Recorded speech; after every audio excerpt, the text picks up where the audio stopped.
al programa Diálogo Profesional América. Los saluda Víctor Parrales y le da la bienvenida. Hoy, en esta noche, tenemos como invitado a un ponente maravilloso que nos trae un tema del ingenio del defensor en el juicio oral. Y es nada menos que el abogado Agustín Balota de Buenos Aires, Argentina, al cual le doy la bienvenida. Agustín. Muchas gracias, Víctor. Buenas noches. Buenas noches a todos los amigos y amigas de Ecuador y a todos los pueblos latinoamericanos. Para mí es un gran placer. Yo te comentaba previamente en uno de los intercambios que hicimos por WhatsApp que yo soy de perfil bajo, pero acepté esta invitación por dos motivos. La primera, porque vos sos el protagonista, sos una persona de mucho prestigio en toda Latinoamérica. Y la segunda, por nuestra pasión por enseñar, mi pasión por transmitir conocimientos y transmitir experiencias como docente universitario, dije, este es mi lugar. Y sentado acá frente a vos me siento feliz. Y lo que van a ver es un profesional muy suelto, muy amiguero, muy poco formal, salvo cuando me toca intervenir en los juicios o en las audiencias orales, pero va a ser un diálogo muy ameno. Eso es lo que ofrezco a todos.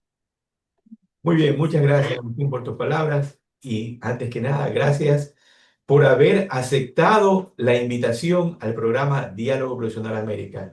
Dicho esto, Agustín, me recuerdo en mi época de estudio en el área legal, en la materia que tenía que realizarse con derecho.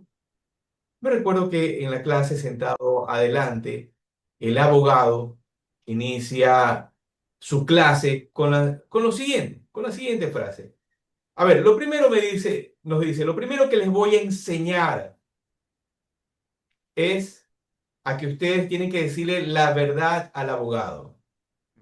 Y el abogado fabrica la mentira.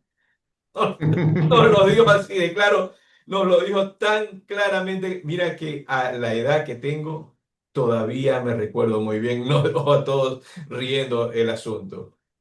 Entonces, en este tema de la formación profesional del abogado penalista, ¿cómo debe ser el comportamiento del profesional, tanto en el área ética como en el tema legal y cliente? Bueno, eso es clave. Yo le enseño a mis alumnos y alumnas que es clave el tema de la ética y el tema de la lealtad hacia el juez o al tribunal. Por ejemplo, recuerdo en una oportunidad me querían contratar para un juicio oral muy, pero muy complejo, un delito muy grave, y me pedían presentar como prueba un certificado que en realidad no era original, tenía un contenido que decía que esta persona no estaba en el país cuando realmente estaba en el país. Y evidentemente eran muy buenos honorarios, pero como uno tiene que ser y parecer, no acepté esos honorarios y les pedí que se retiren del estudio. O sea, jamás se le hace trampa al juez ni al tribunal oral. Eso es ética y eso es lealtad. Y después, respecto de la mentira o la mentira, recuerdo siempre un gran juez que tuve, el doctor Mario Gustavo Costa, que era juez del Tribunal Oral Federal 1, en el edificio de Comodoro Pi, que aquí están los juzgados federales, siempre decía, y me quedó grabado, que el defensor debe llevar agua para su molino. No es que miente, sino que tiene que beneficiar a su defendido y presentar una defensa real, cierta, efectiva. Entonces, en resumen, seamos leales, seamos éticos, no hagamos trampa, cumplamos con el debido proceso y siempre llevemos agua para nuestro molino. Muy bien. En este tema tan interesante como es el área legal, la parte del abogado, donde hay muchas disciplinas, me llamó mucho la atención este tema del ingenio del Mm. defensor, donde definitivamente lo que dije inicialmente que nos indicaba este maestro, este abogado, no ustedes díganme la verdad, donde el cliente tiene que decir las cosas tal como son, entonces la experiencia, el conocimiento, el expertise del abogado tiene que ir creando ingeniosamente ese relato, esa historia, esa base legal para poder defender a su cliente. ¿Cuál es ese ingenio que debe tener el defensor? Mirá, Víctor, yo creo que el ingenio en parte nace con uno. Un ejemplo futbolero para todos los que nos están escuchando. Acá en Argentina lo somos y muchos fanáticos de Messi. Messi nació con un ingenio, no hay ninguna duda, pero lo perfeccionó. Por ejemplo, la cuestión de los tiros libres, que se lo enseñó Maradona. Bueno, yo creo que uno nace con el ingenio y lo va perfeccionando a partir de la práctica y la experiencia. La cantidad de audiencias y de juicios orales te convierten en muchos más expertos. Purifica esa calidad profesional. Y el ingenio se demuestra en casos concretos. Después vamos a charlar seguramente de algún caso que cuento en el libro que se llama El ingenio del abogado defensor en el juicio oral. Este libro lo escribí cuando fui defensor oficial de juicio oral en materia federal, en la etapa de juicio oral, y cuento 7 casos reales que sucedieron, reservando, por supuesto, los nombres de mis defendidos y de los tribunales orales federales, y ahí cuento cómo casos que a primera vista estaban perdidos, a raíz del trabajo que hago con mi equipo, siempre subrayo la palabra equipo porque si no trabajas en equipo no hay posibilidad de éxito. Trabajar solo es absolutamente inconveniente porque todos unimos capacidades y nos corregimos. Entonces, con el trabajo en equipo logramos confrontar el expediente con la realidad y darnos cuenta que algo no nos cerraba. Entonces, resumiendo, el ingenio es clave, pero no sabría decirte si se puede enseñar el ingenio. Sí puedo contar casos para que otros, en casos parecidos o análogos, digan, bueno, aquí hubo algo de ingenio, vamos a practicarlo. Pero me parece que es algo muy personal, muy subjetivo. Bueno, hay algo que mencionaste, Agustín, el caso Sí, de Messi. Messi definitivamente un chico que nació con una serie de dones en el área futbolística, pero que definitivamente fue preparado por maestros de Barcelona, como Ronaldinho. sí, Ronaldinho sí. lo guió, lo preparó y recuerdo que el primer partido de Messi lo jugó con Ronaldinho, ¿no? Y me parece que hizo un gol, me parece. Entonces, en esta parte justamente del ingenio del defensor, también ya viene la preparación del abogado, Sí. justamente desarrollar casos mentales, ir encontrando esa salida a esos laberintos legales que a veces se presentan. Y ahí viene otra pregunta. En el proceso del defensor penal, ¿cuál debe ser su actuar justamente para encontrar esas vías, para desarrollar esa estrategia para que pueda defender plenamente a su cliente?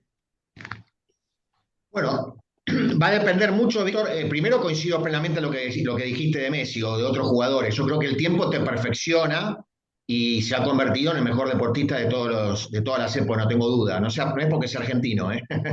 Soy un poco fanático, pero no es porque sea argentino. Y yo creo que hay que partir siempre de la idea, y te voy a hablar del defensor público, porque en este libro, que ahí te lo muestro, que es la primera edición que se agotó en el papel en físico, está en versión digital que yo te lo pasé para que amablemente lo puedas compartir a quien quieras. Es la primera edición, se está haciendo la segunda edición. Yo parto de la idea que, como dice nuestra Corte Suprema, que la defensa debe ser cierta, real y efectiva. Es decir, cuando vos entrás a un debate o estás defendiendo a una persona, lo tenés que hacer con todos los sentidos prendidos, como dicen acá en Argentina, todas las luces prendidas. Entonces, hay que confrontar el expediente, hay que leerlo renglón por renglón, puntearlo, como yo digo, le digo a mis alumnos, léanlo y tengan mucha presencia en el expediente. Esa es otra de mis frases favoritas. Presencia en el expediente es mirarlo, observarlo, pensar, confrontar las firmas, si están las fechas, si están los testigos, todos esos eventuales errores los vas aprendiendo a partir de práctica previa. Entonces, por confrontar el expediente con la realidad, te van haciendo una suerte de habilidad, ¿no? Que cuando te llega el expediente y entras al juicio oral, decís, la pucha, ¿cómo dimos vuelta y descubrimos la verdad? Entonces, a partir de esa verdad, vos generás una táctica, una teoría, la teoría del caso, y la acompañás. Y ese acompañamiento es sumamente serio, porque ¿sabés lo que implica ese acompañamiento? Es una preparación tremenda. Por eso le digo a los jóvenes abogados, prioricen la dignidad y el prestigio de ir a un juicio oral que los honorarios. Renuncien a los honorarios importantes, porque un juicio oral te sube a la cumbre, pero también muestra las dificultades que tiene el profesional, porque quedan en evidencia la falta de conocimiento y el tema de la oratoria. Entonces, la preparación del abogado es la preparación personal, la vestimenta, la oratoria, manejar los tonos de voz, captar la atención, tener esa magia de lograr la atención del fiscal y de los jueces, y también la preparación de los testigos y fundamentalmente la preparación del imputado. Yo veo muchos juicios orales donde los defensores no preparan al imputado. He visto juicios orales, Víctor, donde el imputado, voy a hacer un ejemplo, está sentado así con la cabeza baja. Esa persona le está diciendo a los jueces, soy culpable. Claro. Al imputado se lo prepara desde la posición corporal, mirando siempre a los jueces con una sonrisa y con la vestimenta acorde al caso particular que nos toca. Entonces la preparación es inmensa, y esto lo cuento en el libro y transmito a los jóvenes abogados o abogadas que están iniciando. Es muy complejo un juicio oral. Por eso digo, y algunos se enojan, que el cargo de defensor público o privado en un juicio oral es el más difícil de todo el proceso penal.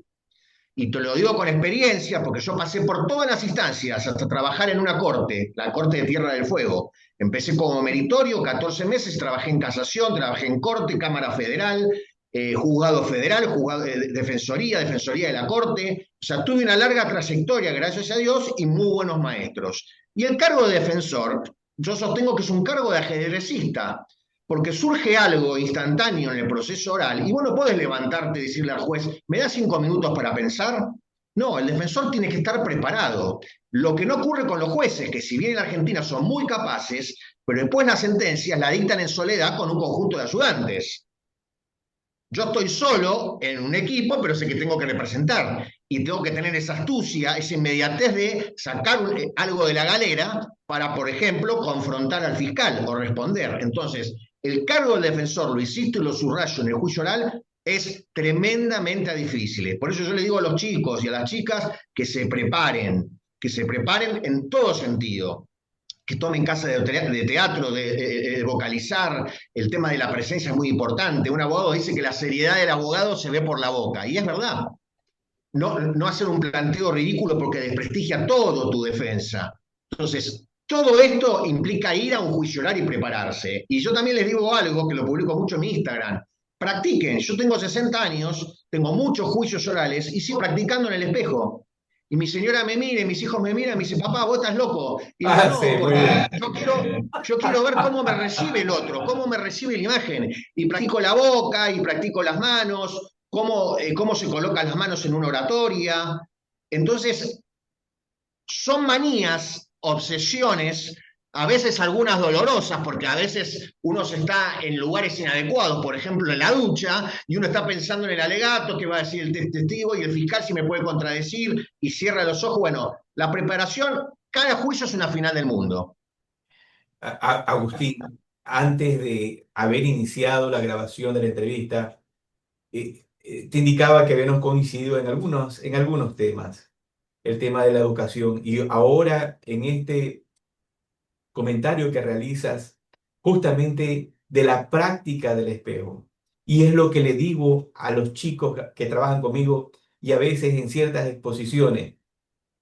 Practiquen, le digo, mírense al espejo, los gestos, las gesticulaciones, lean un libro en voz alta, lean ese libro como si ustedes lo estuvieran explicando, narrando a una audiencia. Prepárense, porque justo lo que decías, si llevas a tu cliente con la cabeza baja, Ya le estás diciendo efectivamente, eres culpable. Pero a veces me pareciera que se quiere hacer las cosas tan fáciles, light, no sacar músculos sin entrenar. Entonces, Mm. vemos que la falta de preparación hoy en día está escaseando. ¿Qué opinas? Totalmente, Víctor, totalmente. Yo siempre sostengo también a los chicos y a las chicas, le digan, superen el nivel medio, superen el nivel de conformidad. Si vos superás el nivel de conformidad, te vas a transformar en una abogada o abogado destacado. No hablo de exitoso, destacado. Simplemente destacado. Estudien, estudien, estudien, prepárense. Tengo un archivo de debate, yo tengo un archivo de datos de miles y miles de sentencias, fallos de todos los tribunales, de todos los países, doctrina, jurisprudencia. Leo, clasifico, guardo desde la A a la Z. Es decir, uno se hace por mucho esfuerzo, es mucha disciplina y dedicación. Entonces, Así es. aquellos que superen el nivel de conformidad lo van a lograr. Van a lograr ese sistema de lograr ese profesional con una alta calidad. Entonces la preparación para mí es clave, y aunque parezca ridículo y parezca a veces medio pesado o doloroso, porque es la práctica y la práctica y la práctica, pero yo sigo todavía actuando y practicando frente al juicio oral, porque vos a los jueces, ahora te hago un paréntesis, aquí en 2 o 3 meses empieza el Código Procesal Penal Federal, que es un código totalmente acusatorio. La mayoría de las instancias dentro del proceso, pequeñas intervenciones, se van a hacer oral. Entonces, prepárense. Vos no puedes ir a un juez una muletilla. Tenés que estar firme. ¿Cómo es la postura corporal? Vocalizar. Tomen clases con un locutor, tomen clases de teatro, rompan ese miedo. Bueno, por supuesto que lo da la experiencia, pero quizás formarse es espectacular. Y ahí engancho una cosita que es importante. Acá en Argentina nos hemos dado cuenta que muchos abogados y abogadas salen de la facultad sin un conocimiento, por lo menos, de hacer un escrito básico. Por ejemplo, escrito básico, estoy hablando de designa defensor, ¿no? Designa defensor de confianza. Eso es un escrito muy básico. Por ejemplo, señor juez, Agustín Miguel Balota designa como defensor al doctor Francisco Pérez, que me va a representar en la causa tal, tal, tal, luego de la aceptación del cargo. No lo saben hacer. Entonces armamos con mis socios, colegas y alumnos, porque eran alumnos míos, hoy son socios de mi estudio, armamos un instituto que se llama Instituto Balota de Práctica de Formación en el Proceso Penal. Y en 17 reuniones, en un posgrado, les explicamos desde cero qué hacer cuando te entrevistás con la víctima o cuando te entrevistás con el imputado. Vemos las dos variantes desde cero hasta llegar a la corte, defendiendo a la víctima y al imputado. Cómo te entrevistás con la familia, cómo vas a la comisaría, cómo te presentás en una mesa de entrada, cómo tenés que estar vestido, cómo pedir un expediente, cómo escribir las cosas básicas. Y progresivamente llegamos a la corte, cómo hacer un recurso extraordinario o eventualmente un recurso de queja. Por eso coincido contigo, la práctica es clave, hasta el cansancio. Definitivamente. Ahora, en este libro que has escrito, El ingenio del defensor en el juicio oral, ¿qué te inspiró a escribir este libro justamente para poderlo compartir con tus colegas y en general? Es transmitir, lo digo en el libro, transmitir conocimientos y transmitir, por eso el PDF digital lo regalo. Es transmitir conocimientos y transmitir experiencias, ayudar. Y en una parte del libro digo, si a una persona este libro le sirve, entonces me doy por satisfecho.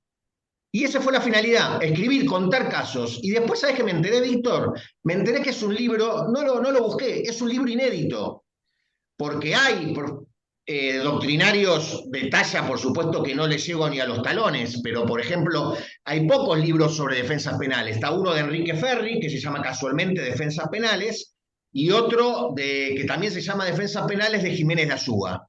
Pero a nivel Argentina, no sé si en a tu país o a nivel continental, no existen libros contando casos para que los abogados nobles reciban ese conocimiento y cómo moverse, cómo formar la prueba, cómo preparar al imputado, cómo se maneja el auditorio de la sala de audiencias. Entonces me entusiasmé tanto que me voy a retirar con el volumen 2. Ahí paro. Este es el volumen 1. Son 7 casos reales, algunos apasionantes.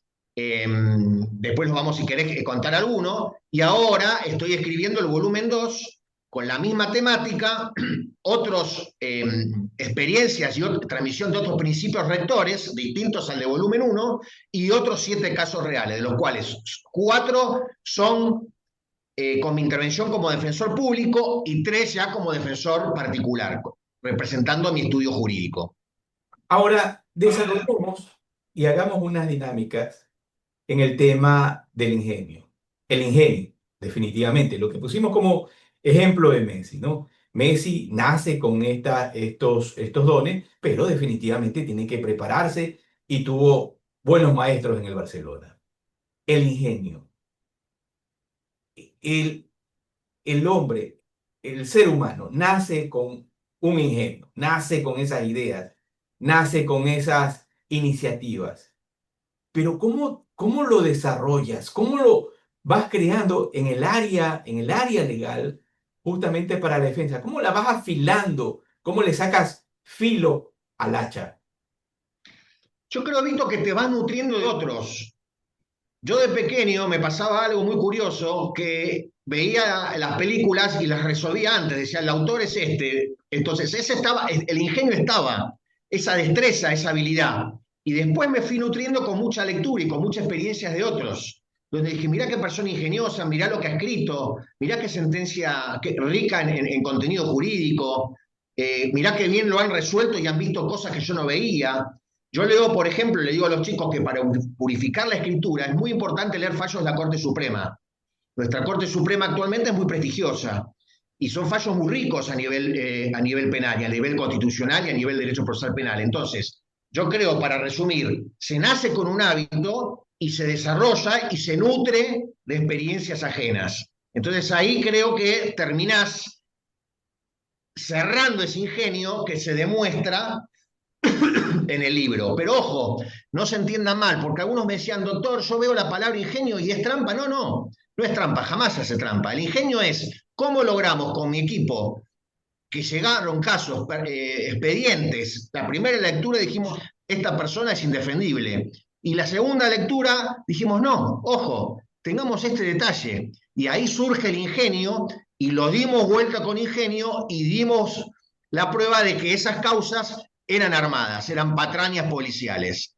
Entonces, es mucha experiencia, mucha lectura y cuando se lee hay que leer tranquilo y, como vos decís, con ojo crítico, ¿no? Con ojo de sabio. Ahora, en este tema de la lectura, eh, a veces equivocadamente, ¿no? Creemos que leer es una carretilla o como un ferrocarril que va en la vía, dale, donde a veces yo les indico, cuando ustedes lean, pero vayan entendiendo el significado y la extensión de la palabra. Porque una palabra, hay una definición, pero a veces esas definiciones se quedan muy cortas. La definición va mucho más allá. Entonces, cuando se lee para agudizar ese ingenio, el conocer las palabras, el significado de lo que uno está leyendo, ¿cómo influye en el defensor? No, absolutamente, absolutamente. Y vos sabés que cuando lees, yo creo que vos tenés mentalmente segmentos, digamos, compartimentos, donde ya tenés formación. Por ejemplo, cuando lees un peritaje en relación con si una persona ha podido comprender la criminalidad del acto, vos sacás tu conocimiento, tu casillero sobre inimputabilidad y decís, bueno, la imputabilidad es así, así, el Código Penal es esto y esto. Entonces vos lees enfocando la imputabilidad a partir de tu conocimiento. Si vos lees y conocer, no vas a comprender. Y comprender es conocer más entender. Entonces hay que saber. Por ejemplo, te doy otro ejemplo, cuando leemos un peritaje sobre el tema de un presunto violencia sexual. Hay que saber sobre violencia sexual, sobre psicología, psiquiatría, sobre el tema de la cámara Gesell. Entonces, para leer, tenés que estar muy imbuido de ese conocimiento. Para leer un acta policial, vos tenés que saber que el Código Procesal Penal te dice que tiene que ser fecha cierta, tienen que estar las fechas, el día, el lugar, los dos testigos presenciando. Entonces son reglas de juego, es como jugar a un juego. Cuando vos jugás un juego, por ejemplo, acá es muy conocido el juego de estrategia Altec, vos sabés el reglamento. Si te toca destruir a la derecha, no podés destruir a la izquierda. Vos ese reglamento lo sabés. Bueno, vos cuando lees tenés reglamentos ya internos en la cabeza respecto de cada tema. Inimputabilidad, peritajes, el tema de homicidios, si el arma funcionó o no funcionó, el halo de quemadura. Eso se gana mucho con el tiempo. Entonces, para los que se inician y no tienen todavía esos casilleros, a mí me encanta, como vos sos sumamente claro y con lenguaje claro, entonces acudo también a tus ejemplos didácticos. Acudan, si no tienen ese conocimiento, un especialista. Si les toca un caso de violencia sexual, bueno, acudan a un experto que sepa leer ese peritaje. Ya con el tiempo lo van a saber leer. Entonces, cerrando tu respuesta, ese es más o menos mi panorama.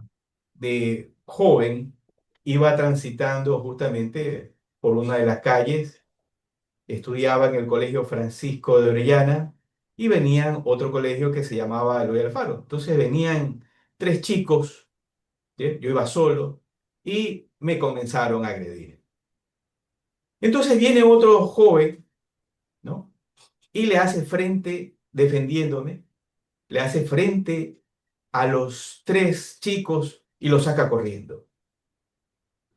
Entonces en ese momento me sentí, imagínate un joven de 13 años, ¿no? Defendido justamente por otra persona y en el cual podía transitar con la libertad, con la tranquilidad y verme en cierta medida protegido por alguien que sabe, que sabía lo que tenía que hacer. Qué bueno. El defensor, el defensor que tiene que defender a su cliente y tiene que convencer al jurado, que el jurado, hablamos de diferentes tipos de personas, diferentes tipos de pensamientos religiosos, en educación, etcétera. Y vemos también ya al juez, un hombre preparado, inquisitivo, que sabe por dónde va la cosa, ¿sí? Ese defensor, para que pueda defender a su cliente de estos malandrines, ¿qué perfil debe tener? ¿Qué robustez le da esa fuerza para enfrentarse a ese grupo de personas? Bueno, yo les recomiendo siempre a los chicos que se inicien con la lectura de libros clásicos. Le digo, armen una buena base profesional y después sigan escalando en la escala del conocimiento, cuya pirámide es la excelencia que sigan muy pocos. En esa escala de conocimiento, lean, por ejemplo, libros claves, como por ejemplo el de Carneluti, Las miserias del proceso penal. Y Carneluti dice que el defensor debe sentarse en el último peldaño, en el último escalón, con el defendido y conocerlo humanamente. Entonces ahí surge el espíritu altruista que yo vuelco en el libro. Si uno no se identifica con la necesidad y con la pena del defendido, va a ser un defensor absolutamente administrativo. Entonces, hay que llegar a un lado de cohesión profesional, de asesoramiento y humano con el defendido, y eso se nota mucho en un juicio oral. Conocer mucho al defendido y a partir de ahí darle a entender que la representación va a ser absolutamente profesional, sea pública o privada. Yo te voy a defender en todo el proceso, con toda mi energía y todo mi conocimiento. Si es público, porque me paga el Estado, y si es privado, porque me pagas vos. Entonces, esa simbiosis de imputado, defendido y defensor se nutre de un aspecto humano y se nutre también del aspecto profesional. Y pasan cosas hermosas. A mí me ha sucedido, por ejemplo, no adelanto nada por si me preguntás, un caso del primer libro que se llama El caso de la campera, por algo que sucede después, me vuelvo a juntar con mi defendido y me trae de regalo algo que me partió el alma, me trae de regalo un barco que él construye en la unidad penitenciaria. Estuvo detenido más de 2 años y me regala un barco con las velas, perfecto, de las sábanas de la unidad. Y fue un regalo maravilloso y todavía lo conservo en mi estudio.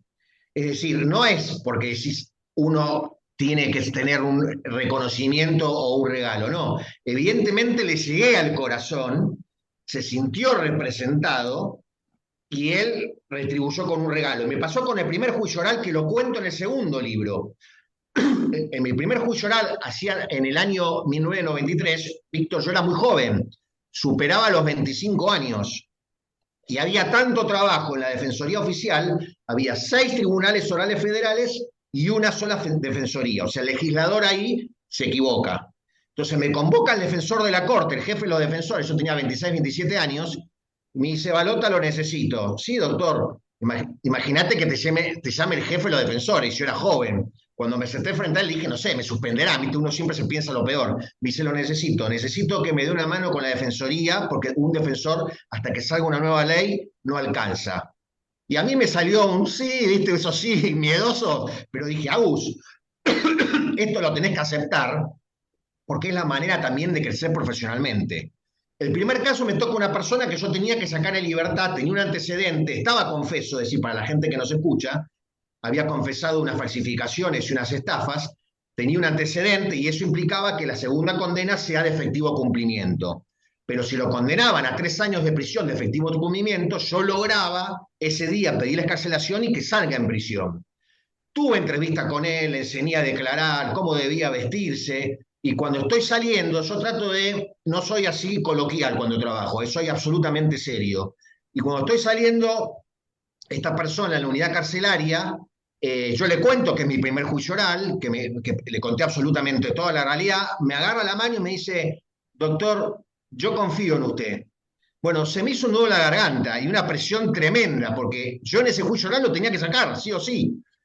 Entonces, ¿qué pasó con eso en función de tu pregunta? Le llegué al corazón y le transmití confianza, lo preparé, le dije que se quede tranquilo, íbamos a formar, que venga la mujer y los hijos para decir que el núcleo familiar tiene que volver a reunirse, traje el patrón, el empleador de la fábrica para decir yo lo necesito, entre comillas, a Pepe que vuelva a trabajar, le damos trabajo sólido, entonces se armó toda una estructura, Pepe declaró tan bien, le llegó, yo le decía a Pepe, las primeras declaraciones, le decía, Pepe, no me convences, vos tenés que llegar al corazón, tenés que llegarle a los jueces, tenés que transmitir que querés salir.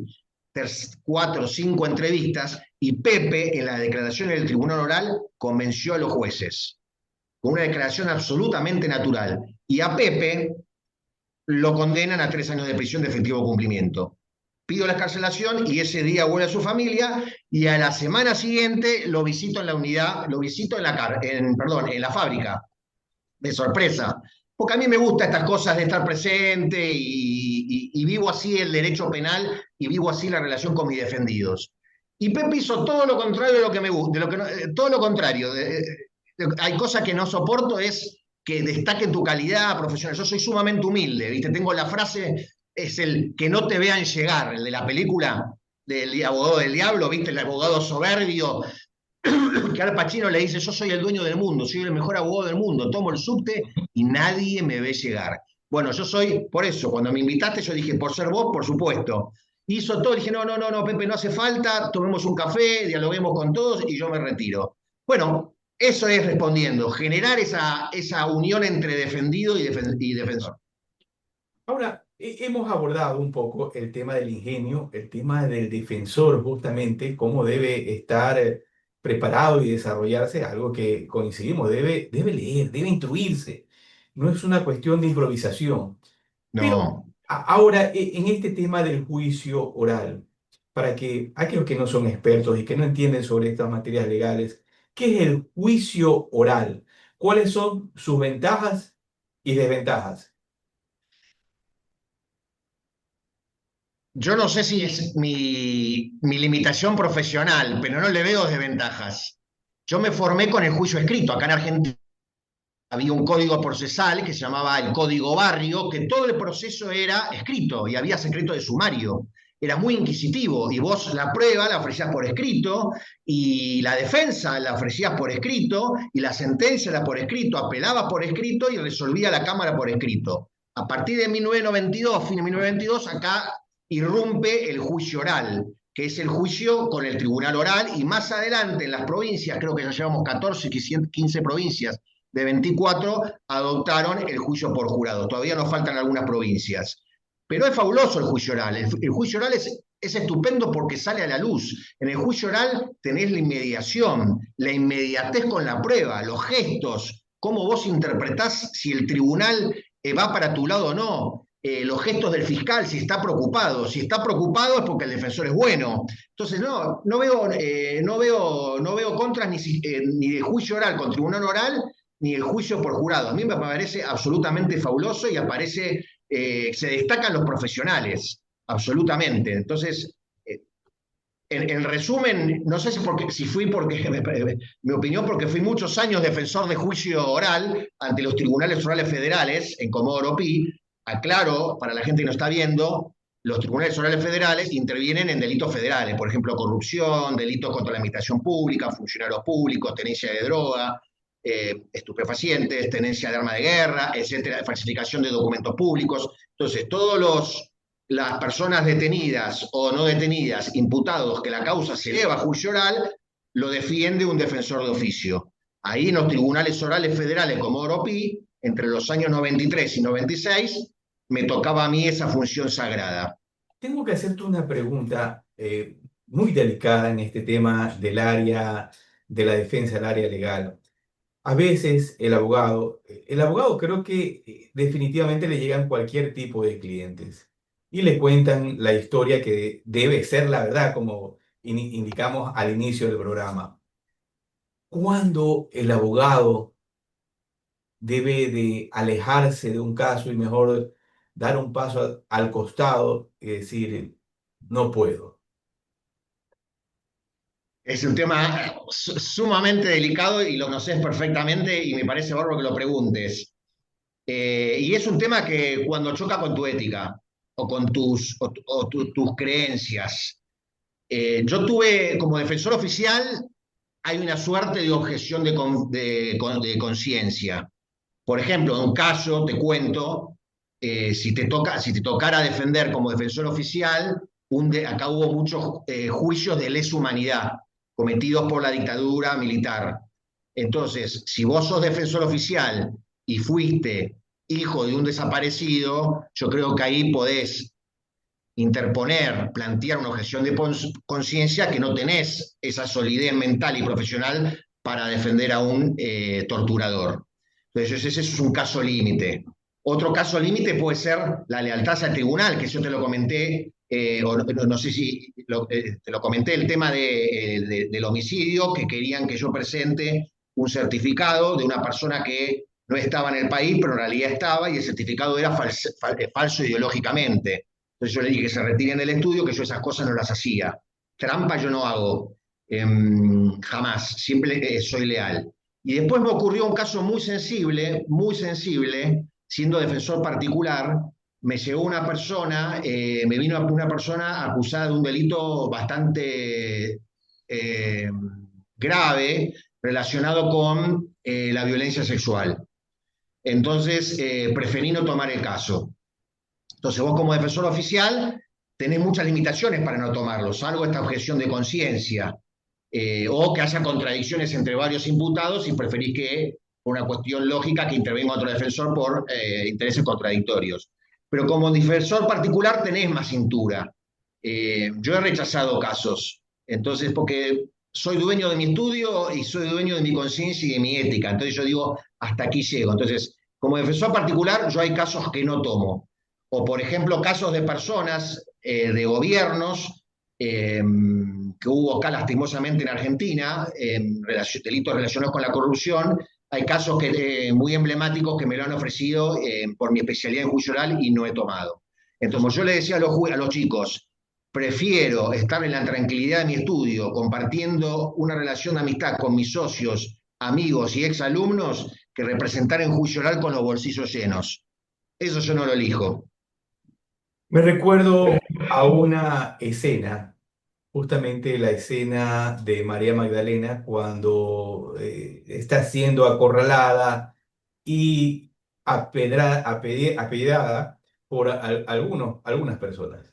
Entonces llega donde está sentado Jesús. Entonces le dicen, maestro, ¿qué debemos de hacer? Que tire la piedra el que está sin culpa. Todos somos culpables, todos cometemos errores.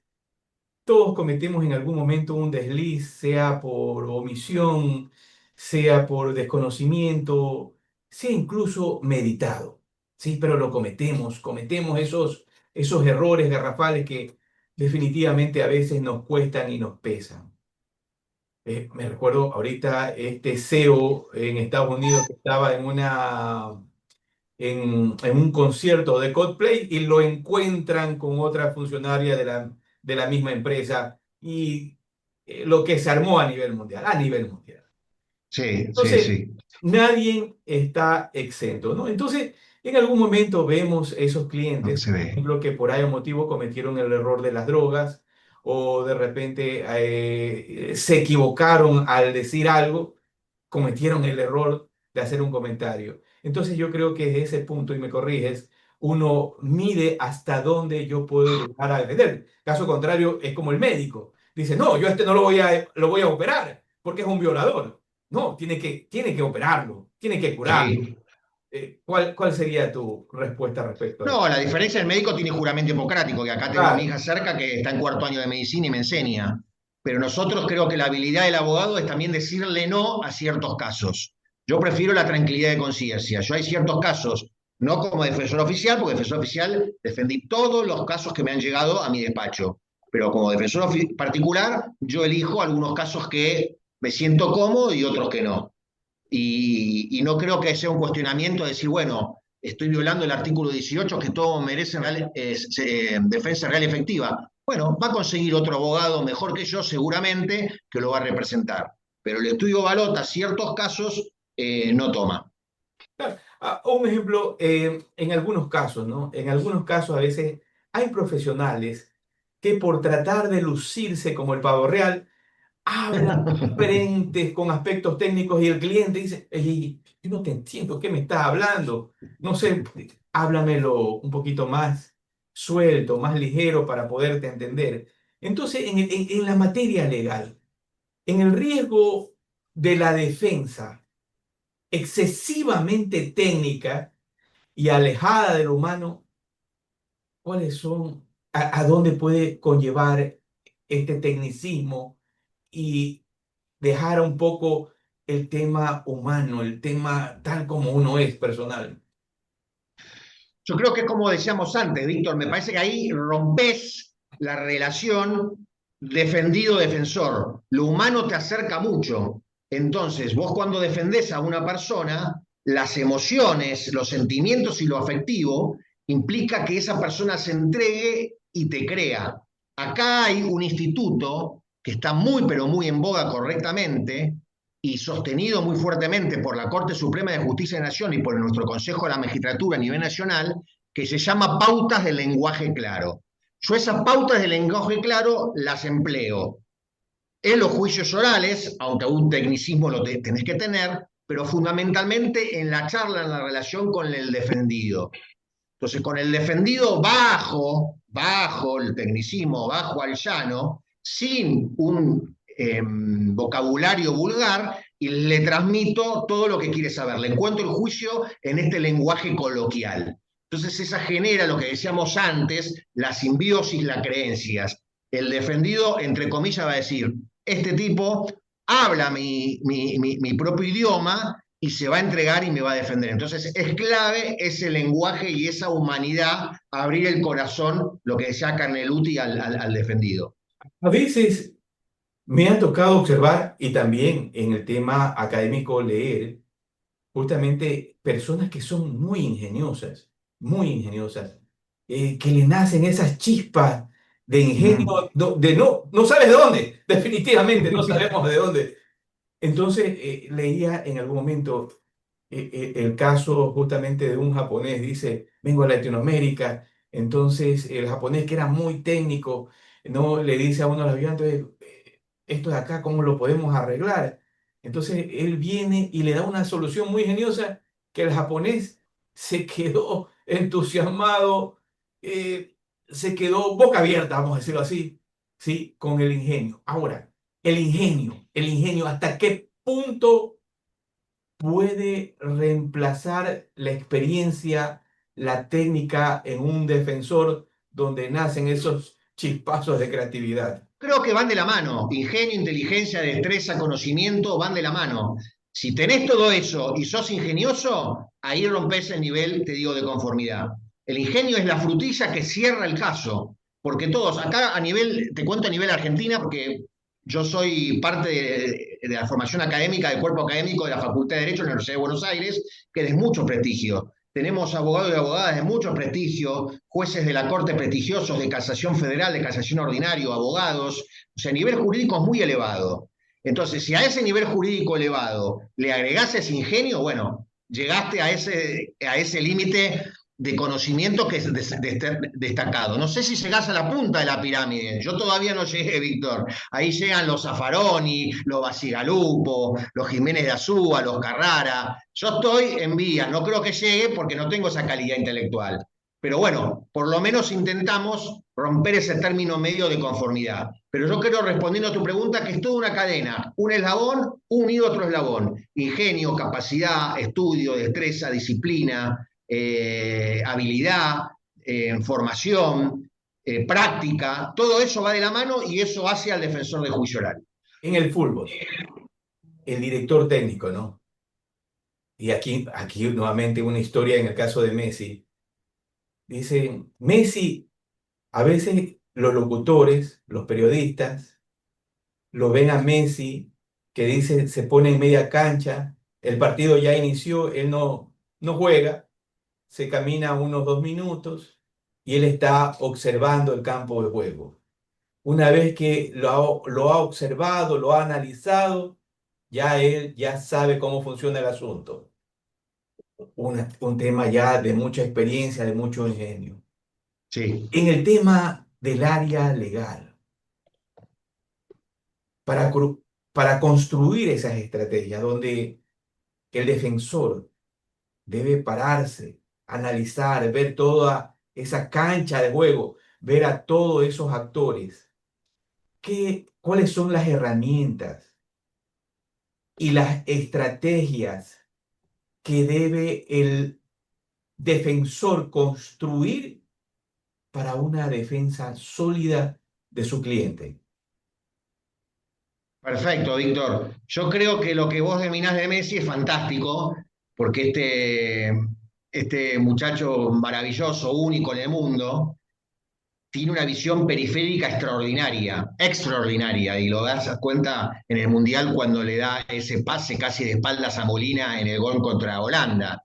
Eso es maravilloso. O sea, Messi no lo vamos a igualar, pero vamos a intentar contestar tu pregunta. Yo creo que son años de experiencia. Yo empecé muy pequeño en tribunales, formándome, y hoy tengo 60 años. Cada año sigo incorporando conocimientos y sigo leyendo y estudiando.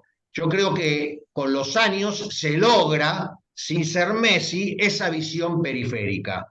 ¿Cómo se empieza con la lectura de los clásicos? Yo lo cuento en el libro y en el segundo volumen, en el segundo libro.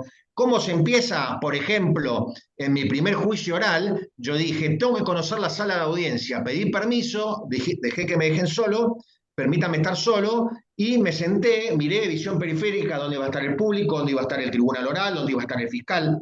Hablé en voz alta, hice una pequeña representación. Entonces, todas esas pequeñas cosas construyen la visión periférica. Lo que hablamos antes, la formación del imputado, hablar con él, vestirlo adecuadamente, los gestos, las manos, cómo se habla frente al tribunal, cómo advertir cuando el defensor tiene que hacer silencio, cómo advertir que el tribunal capte la atención quizás con un pequeñísimo golpe de escritorio para acentuar lo que uno quiere decir. Entonces, yo creo que a los 60 años, quizás antes, a gente mucho más capaz que yo, que llegó quizás a los 40 mi habilidad. Yo llegué a los 60 y escribí este libro el año pasado, a los 59.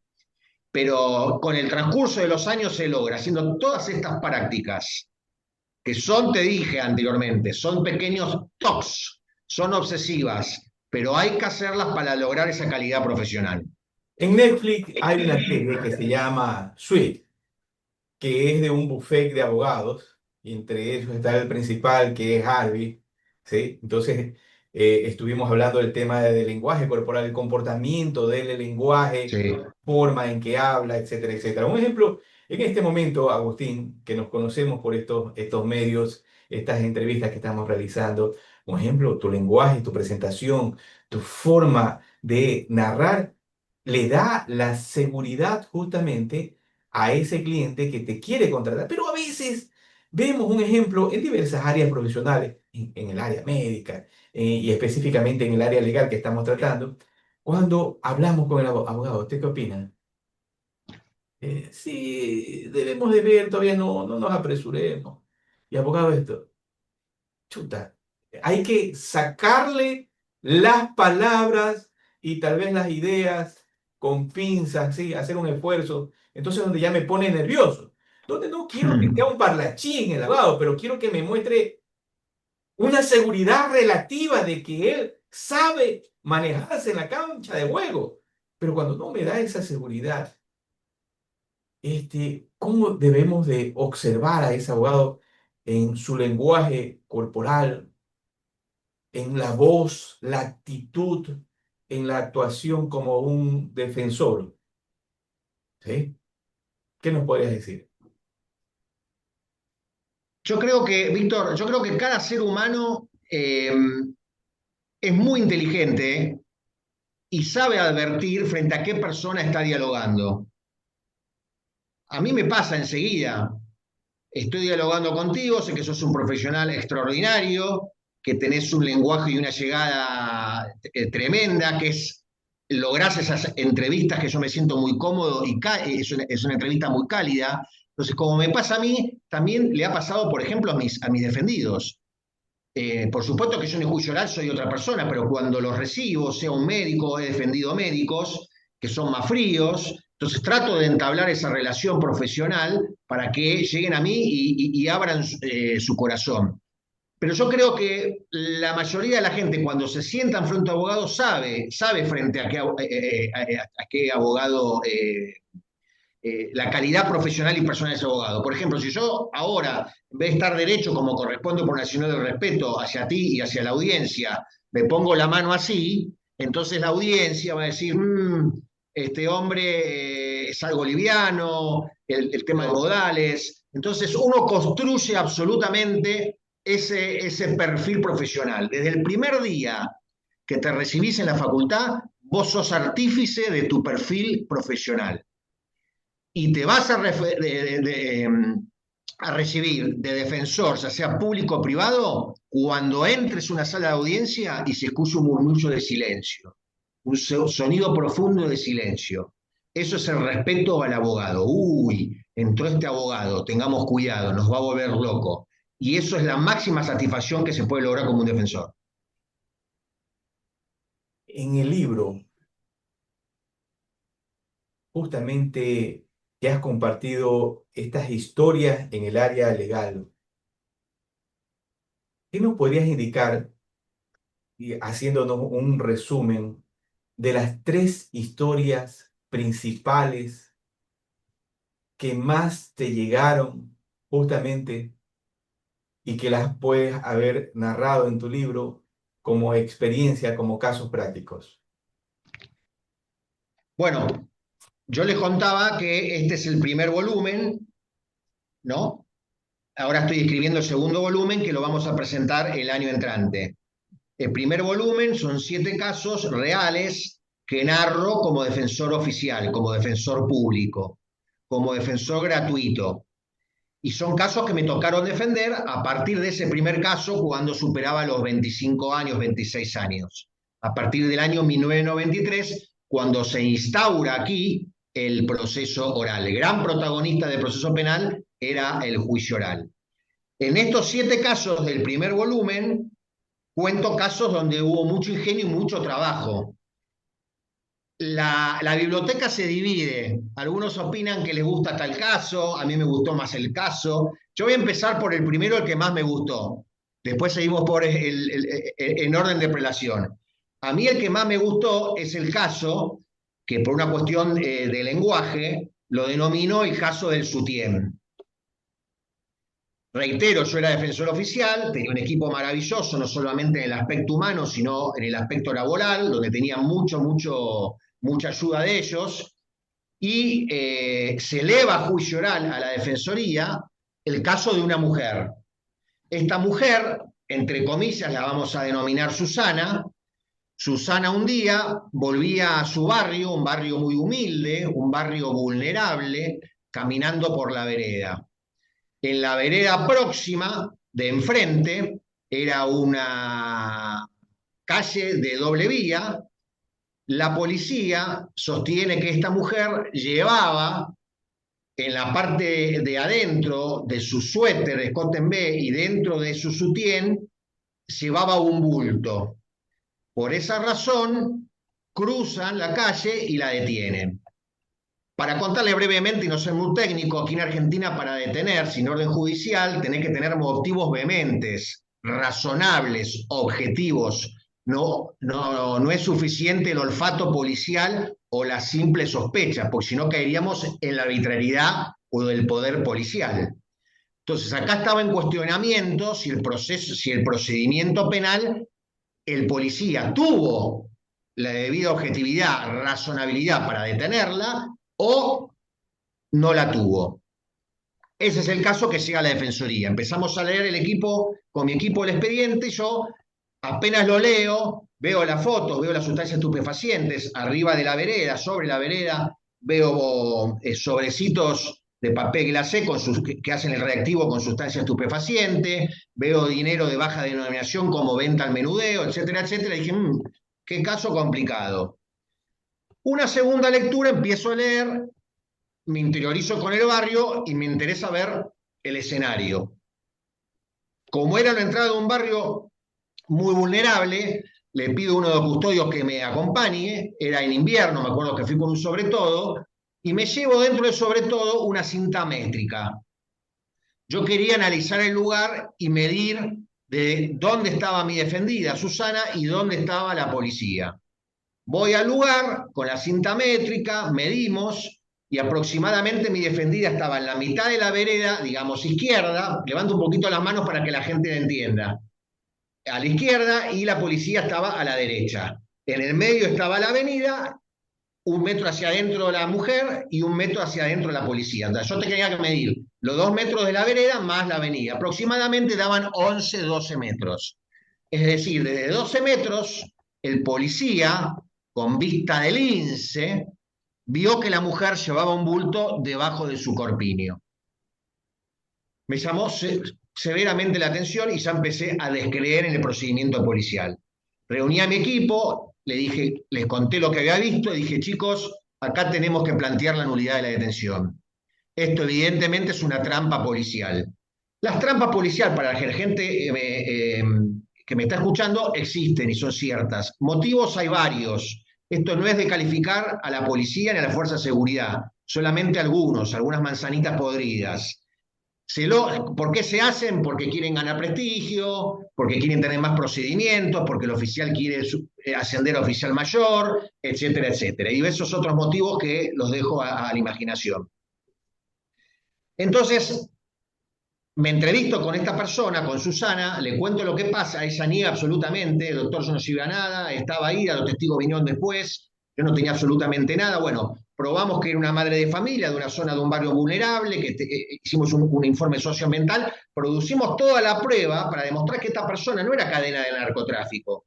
Entonces el informe socioambiental, testigos, el informe de la vivienda, pedimos la división de la intervención de planimetría de la Policía Federal que me haga en un plano grande, en una cartulina grande, en un diagrama, las medidas, dónde estaba la mujer, el nombre de la calle, las medidas exactas y dónde estaba el policía. A la mujer la preparo, cómo tenía que ir vestido con la misma ropa del procedimiento y la preparamos bien a nivel gestual, lenguaje corporal, vestimenta, etcétera, etcétera. Era una mujer muy agradable y pobrecita había estado más de 2 años presa, siendo inocente. Bien, la vamos a resumir un poco. Llega a juicio oral, ella declara muy bien frente a los jueces, declaración indagatoria, declaran los testigos, declaran los policías y declara el jefe de la brigada, que era la persona que ve supuestamente este bulto. Entonces, cuando uno interroga a las policías, y este es un consejo a la gente joven, tengan en cuenta que por lo general la policía guarda las actas y guarda las declaraciones durante la instrucción. Por lo general repiten exactamente lo que han dicho en la sede anterior para no contradecirse. Entonces yo sabía por la experiencia de otros juicios orales que este hombre iba a decir que el día tal la vio y vio el bulto y le dio sospecha, entonces hicieron el procedimiento, trajeron los testigos, etcétera, etcétera. Entonces, con esa idea empiezo a interrogarlo. Y cuando interrogo a la policía, yo lo hago digo que hago en forma de espiral. Voy desde lo más alejado, generando un entorno de confianza, como está, por ejemplo, digamos que el policía se llamaba Agustín. ¿Cómo está Agustín? Mucho gusto, yo soy el defensor. Bueno, cuéntenos dónde se ha graduado, su experiencia, cuántos procedimientos, qué bueno, cuánta experiencia, y cómo llegó a jefe de la brigada, y cuántos procedimientos tienen por día. Gano confianza, lo voy llevando, y en el momento clave pego el mazazo. Bien, pero antes de pegar el mazazo pedí un cuarto intermedio, porque ahí venía la actuación y el ingenio de la Defensoría Oficial. Pedimos un cuarto intermedio porque la declaración ya era algo tirante, la parte final era tensa, entonces nos vamos a la Defensoría, en ese momento yo tenía una prosecretaria maravillosa, le pido que ingrese al baño con esta mujer y realice algo que íbamos a representar en el juicio oral, manteniendo el pudor. Hacen lo que tenían que hacer por mi pedido, volvemos al juicio oral, se levanta el cuarto intermedio y continúa el interrogatorio. Y ahí sí viene el ingenio del defensor. Entonces, yo me había llevado ese centímetro cinta métrica que te había contado, me pongo de pie y le digo al policía, Juan, le digo, mire Juan, acá está el plano de la calle, ¿se puede levantar? ¿Lo puede escribir? Y Juan describe el plano perfectamente, sí, acá estaba la mujer Susana, acá estaba yo, ¿está de acuerdo con los metros? ¿Cuántos metros son? 12 metros, sí, aproximadamente, muy bien. Entonces, me ayuda con el metro, todo esto en el juicio oral, extendemos el 12 metros del centímetro y vemos la distancia para que los jueces, que es lo que te decía anteriormente, Víctor, la inmediatez del juicio oral es fantástica porque el juez ve el movimiento corporal, ve los gestos del policía y enseguida se da cuenta si miente o no. Medimos 12 metros, perfecto, estos son los 12 metros, lo marcamos, bueno, vuelva a su asiento perfectamente. Y ahí vino un momento que todo defensor tiene que arriesgar. Y uno se entrega y respira y dice, por favor, contestame que no. Hace como una suerte de telepatía al policía. Entonces le digo, Juan, quiero hacer una pregunta, y le digo al tribunal, señores jueces, ¿mi defendida se puede poner de pie? Y yo ya era conocido como defensor oficial porque tenía estas cositas de ingenio que a veces molestan a los jueces muy rigurosos. Rompen el esquema.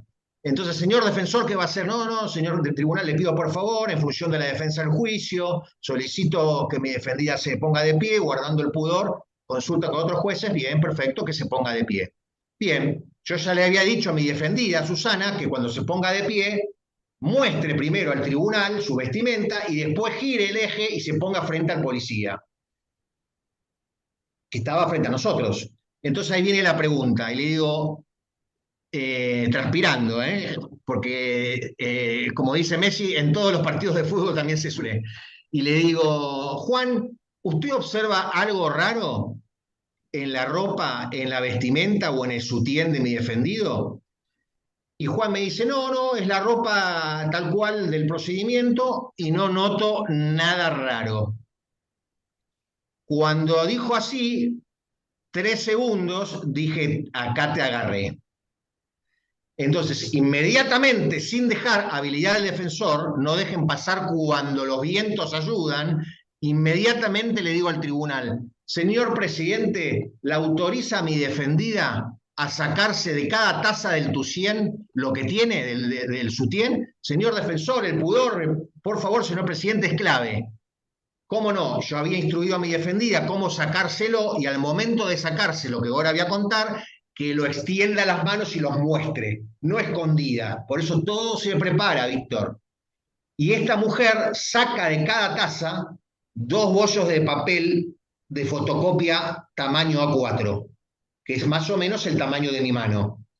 Entonces ahí, nunca ser soberbio, pero sí seguro y firme, la abogacía no es para tibios, me acerco, me extiendo un poquito del escritorio y le digo, Juan, usted de 12 metros vio un envoltorio más pequeño que el puño de la mano y en 200 centímetros, no le dije 2 metros, en 200 centímetros que nos separan, no vio 2 bollos de papel. Hago un silencio como hago ahora, me tiro hacia atrás y observo que Juan se empieza a descomponer. Le bajó la presión y se desmaya. Cuarto intermedio, lo vienen a auxiliar. Continúa el juicio y cómo termina anulando la detención porque fue ilegal. Entonces, ahí ese es el caso para mí preferido, es el caso del sutién. Cómo el abogado, yendo al lugar, leyendo el expediente, advierte que la policía mintió y que no tenía motivos para sospechar. Ese es el primer caso, el caso del sutién. Agustín, permíteme hacer un reprise resumido y justamente con un tema con fines también educativos. Un ejemplo, lo que acabaste de decir, 12 metros, el policía a una distancia de 12 metros tiene un ojo de halcón y tiene un olfato de sabueso, donde por motivos de esta situación, sin indicar que sea culpable o inocente la dama, pero el policía no actuó de la forma correcta. Entonces, hasta ahí, haces el análisis, justamente vas al lugar de los hechos, llevas el metro, como bien indicas, es analizar, es de tener esa experiencia, esa agilidad mental y también ese conocimiento. Haces todo tu análisis y dices, bien, vamos a encontrar, demostrar en el juicio si este hombre a una corta distancia, ya no 12 metros, puede tener ese olfato de sabueso y esos ojos de halcón. Y resulta que no los tuvo. Entonces, el hombre, al verse vulnerado, definitivamente se descompone y en cierta medida esa descomposición, esa forma en que actuó el policía, le demuestra al juez que ahí hubo algo, voy a llamarlo de esta forma, algo oscuro, algo que no era correcto. Excelente. Algo que no era correcto. Entonces, bien, se hace todo el análisis a través de tu demostración e ingenio legal y definitivamente esta mujer que estaba, me corriges, 2 años privada de libertad, Sí. sale libre. Sale en libertad porque el delito que le imputaban eran tenencia de estupefacientes con fines de comercialización, cuya pena mínima acá en la Argentina es de 4 años y pena máxima es de 15. Sale en libertad, además de este ingenio, porque el policía se contradijo, bueno, otras variantes. ¿Y sabés también lo que hice? Ahora me lo estoy acordando porque tengo a mi mujer sentada acá al lado mío y se ríe. Hice una locura, pero bueno, son esas manías que uno tiene. Un día, estando en mi casa, le digo a mi mujer, ponete 2 bollos de papel en el sutién. Vamos, vamos, vamos. Bajamos del piso, bajamos a la calle, en la puerta de mi casa, y yo me quedé en la puerta. Y del lado de enfrente, mi mujer le dije, bueno, empecé a caminar 10 metros hacia acá. Más o menos medimos, que eran más o menos, una calle son 10, 12 metros.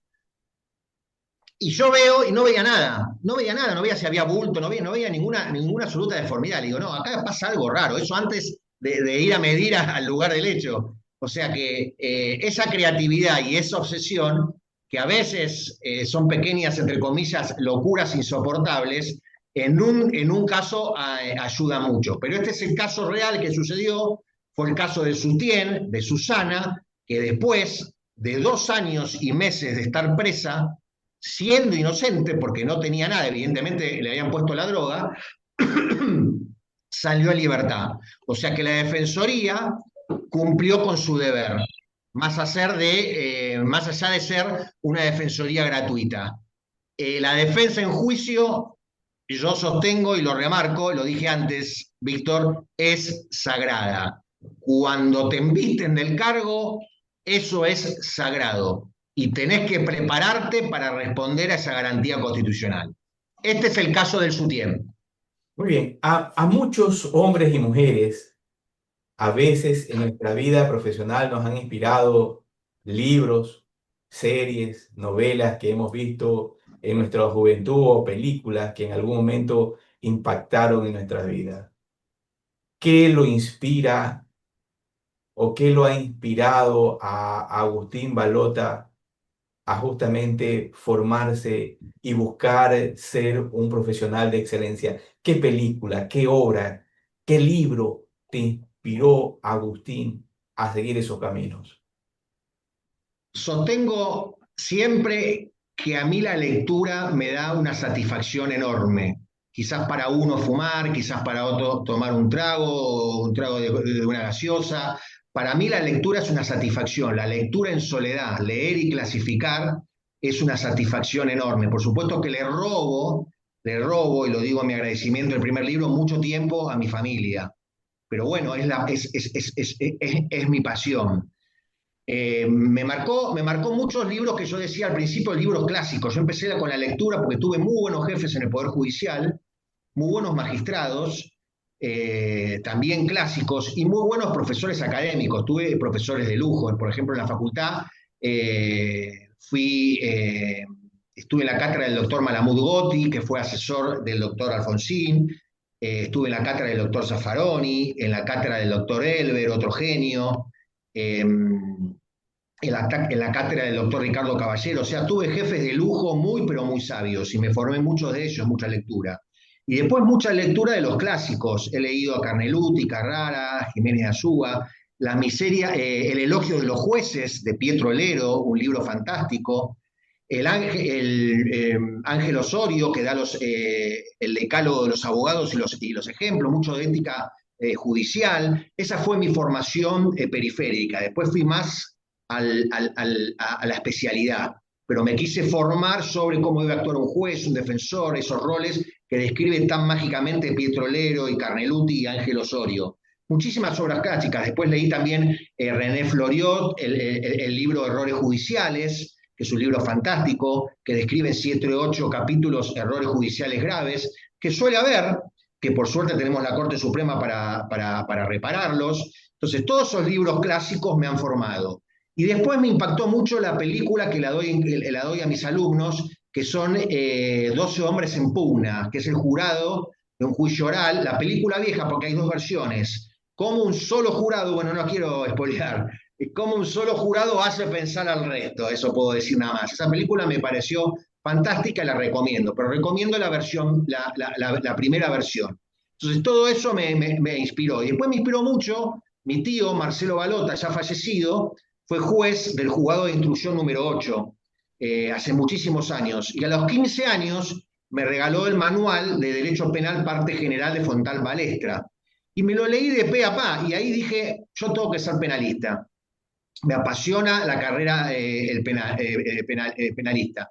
Y entré a la facultad con esa idea, hice la carrera docente en el Departamento de Derecho Penal y Criminología, me especialicé, soy especialista en litigio oral, enseño, estudio derecho penal y todo eso es esa pasión que me fue formando. Y lo que dije, continúen con la lectura. Para, Todo siempre continúen. para cerrar el programa, veamos un último caso como el primero apasionante, muy instructivo. Veamos un último caso. Por pedido familiar que están acá atrás. Vamos a hacer el caso de la campera, que quizás es el caso elegido por la mayoría. Yo elijo el caso del Sutien.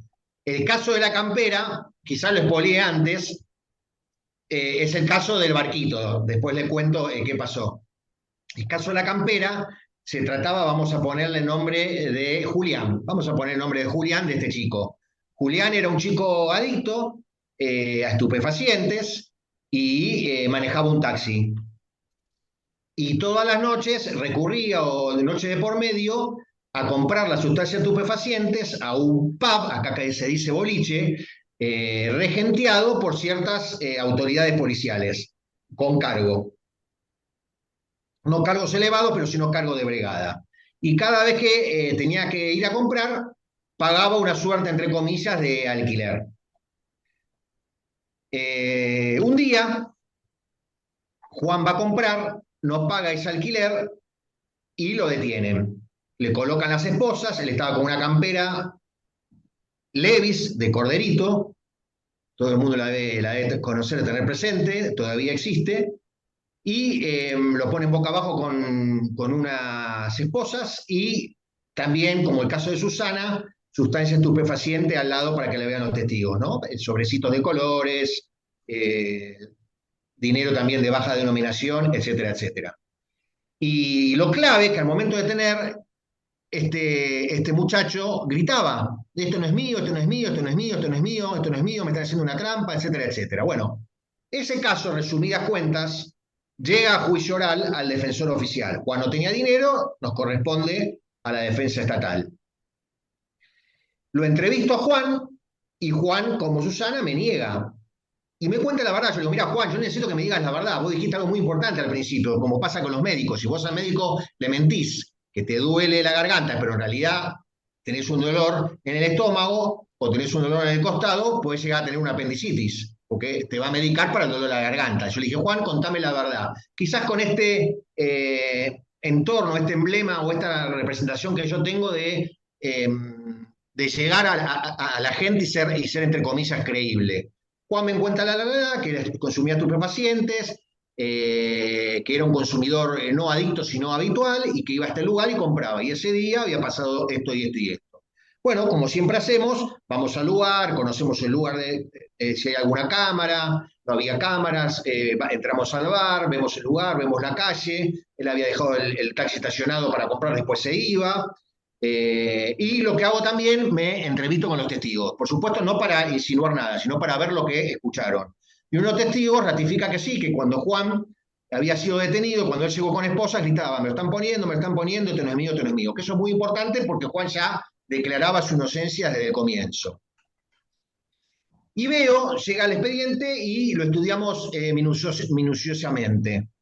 Juan, este muchacho, estaba vestido de una manera especial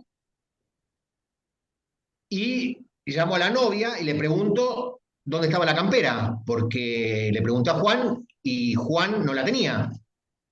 La novia me dice, mira, no la tengo, yo necesitaba ver la campera. Para mí era importante la campera por una cuestión que decía el acta. Entonces, acá ingreso otro concepto. Confronten las actas con la realidad. Cada cosa que digan las actas policiales, fíjense si eso es real. La campera, Víctor no aparecía y mi desesperación, pese a los años de experiencia, era tremenda. Yo necesitaba encontrar esa campera porque era muy importante para la defensa de Juan. Bien, voy a la unidad penitenciaria, a la zona, al departamento de recursos humanos, no estaba la campera. Entonces se me ocurrió algo que quizás se me debía ocurrir, se me hizo una laguna al principio. Yo digo, ¿y por qué no voy al juzgado federal? Fui al juzgado federal, donde había instruido la causa y determinado que la causa se eleva a juicio oral. Estoy usando un lenguaje muy coloquial para que la gente me entienda, para que se eleve a juicio. Y el juzgado me dice, doctor, usted no es defensor de esta instancia, etcétera, etcétera. Solo le podemos informar que la campera, juntamente con todos los efectos, se elevó con la causa a juicio oral.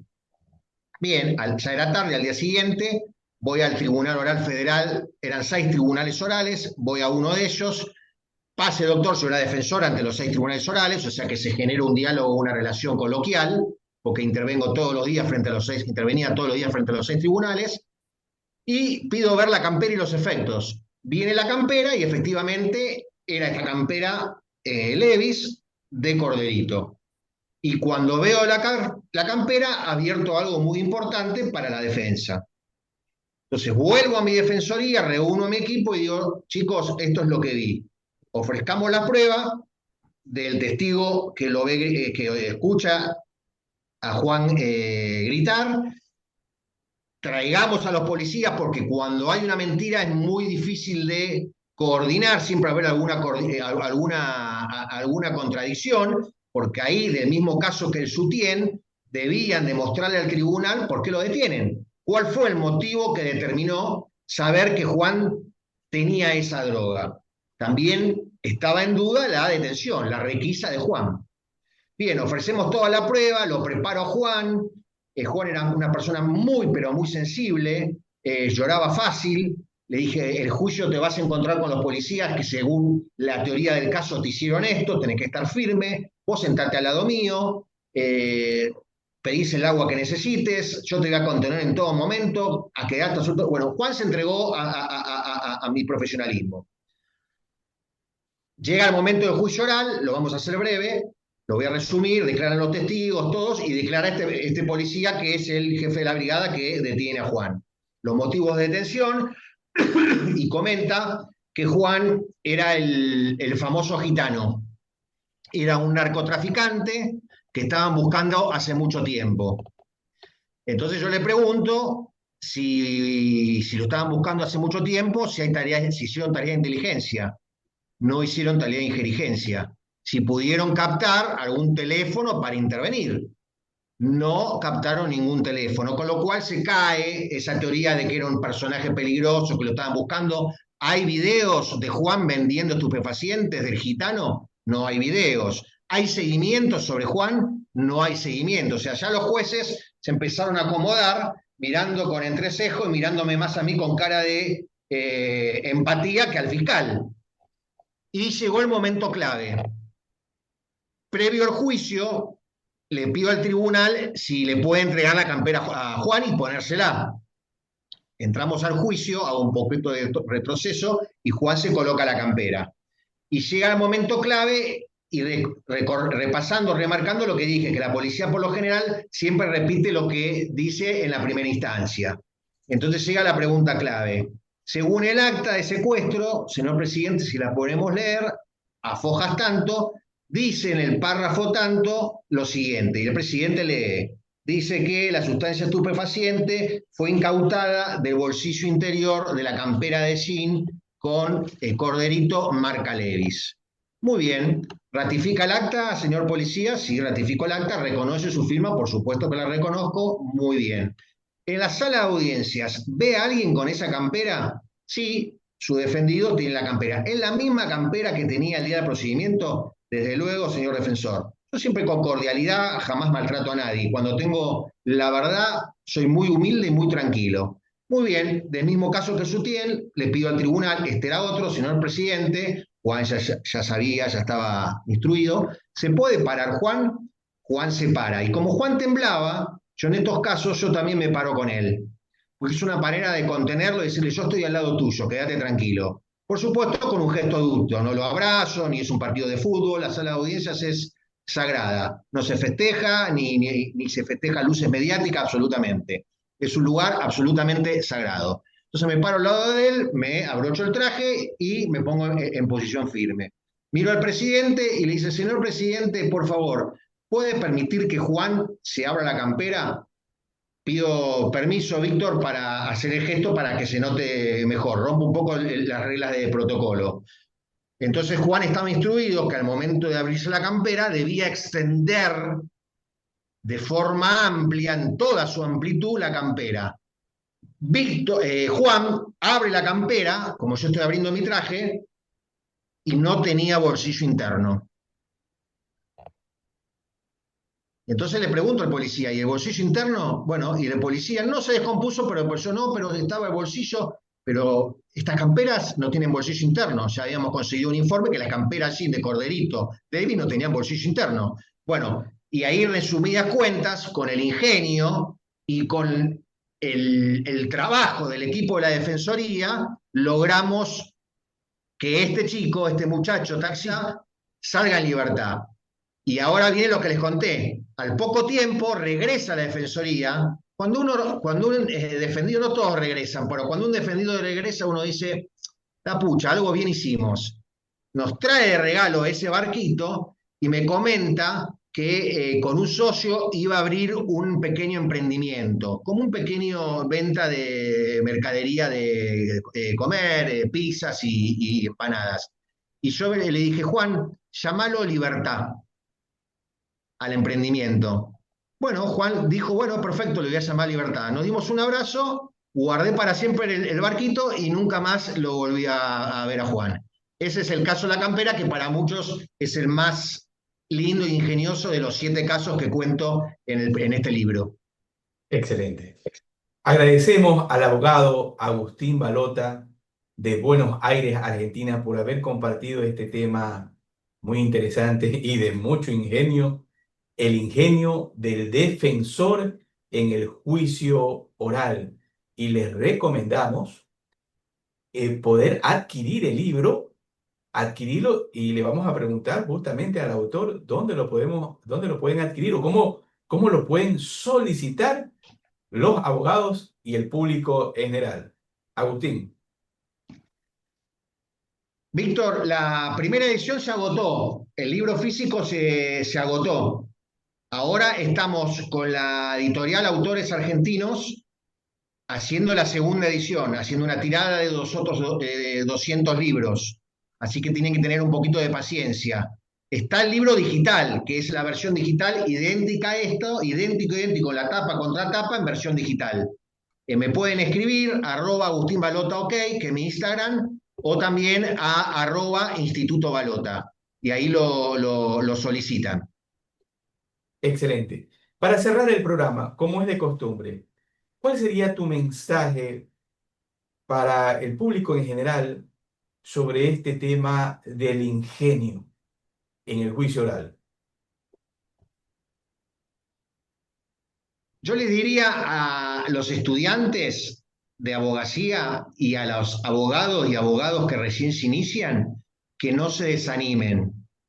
Y yo le cuento a mi hija Martina, que está trabajando en tribunales, trabaja con el doctor Campagnoli, que es un fiscal sumamente prestigioso acá en la Argentina, que fue el que descubrió, juntamente con el periodista Lanata, el tema de la cuestión del dinero acá.